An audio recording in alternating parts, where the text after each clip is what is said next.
Message from top managers. This is all investor stuff. Message from top managers to investors.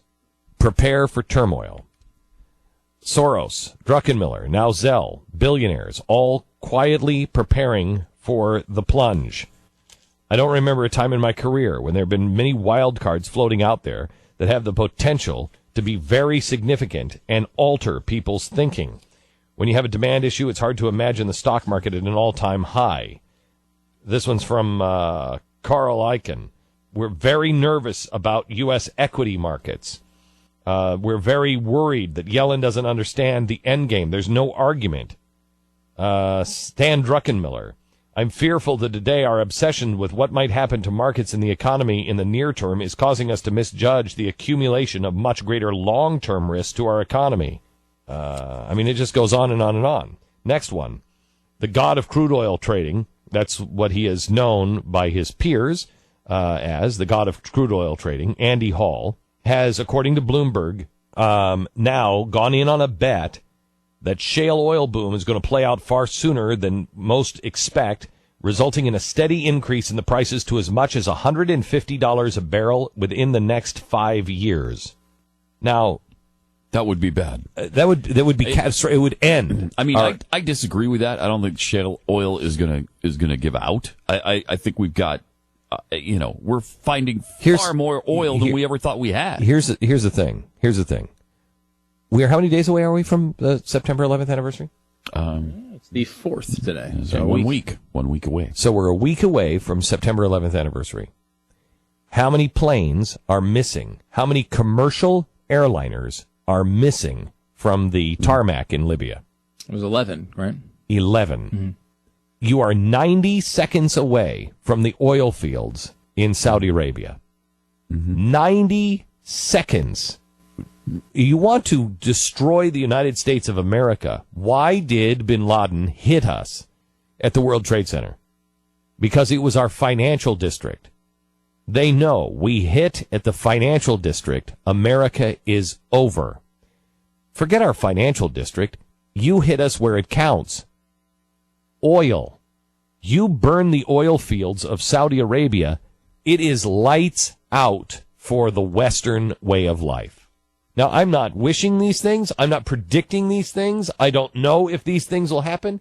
I'm just telling you that all of the things that we have spoken about on this program for the last 10 years, when I started getting serious about, okay, let's look into things. Everything we've spoken about, they're all now poised to happen. It could be 10 years before a dollar would collapse. It could be 20 years. Could be 10 years before we have a serious oil crisis. $150 a barrel sustained puts the lights out on the United States of America. Paralyzes. When we had the big collapse in 2008, it was 140?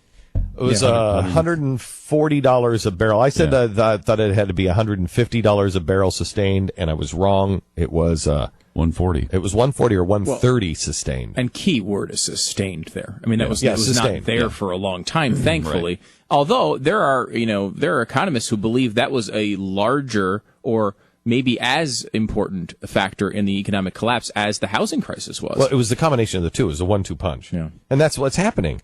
We everything about us is a 1-2 punch. You hit us where oil. Let's just go into the Farmer's Almanac says that we are expecting a much colder winter than we have had in how many years? 29, I think it was. 29 years. That's what Farmer's Almanac. Farmer's Almanac is right 80% of the time. They're saying we're expecting a much colder winter this year.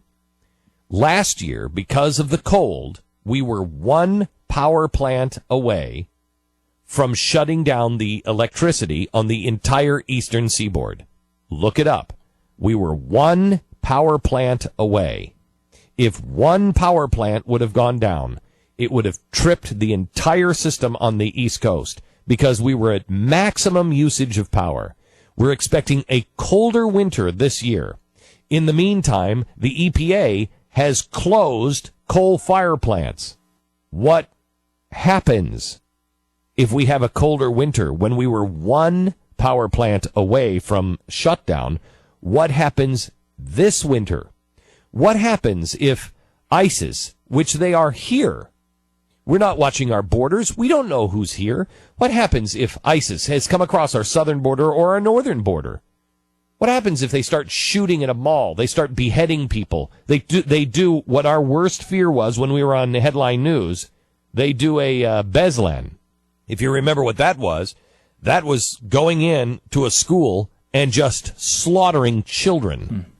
What happens to the United States of America? What happens if, has anybody noticed, you know that the Ferguson is still being vandalized? Do you know that's still going on? Media just doesn't care anymore. They've had their fill of it. Not getting any ratings or whatever. I don't know. Oh, well, Eric Holder is launching an investigation. You did hear that. I know. Civil rights. Yeah, I know. So we got that going for us. What happens if the streets of America are set on fire? What happens if Yellen is as wrong as I think she is, and Russia makes a move? What happens if Russia makes a move and NATO goes to war with Russia? I mean, look at how many things could go wrong.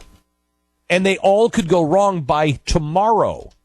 Hopefully they won't. But we've all been given time for a reason. Have you used your time wisely?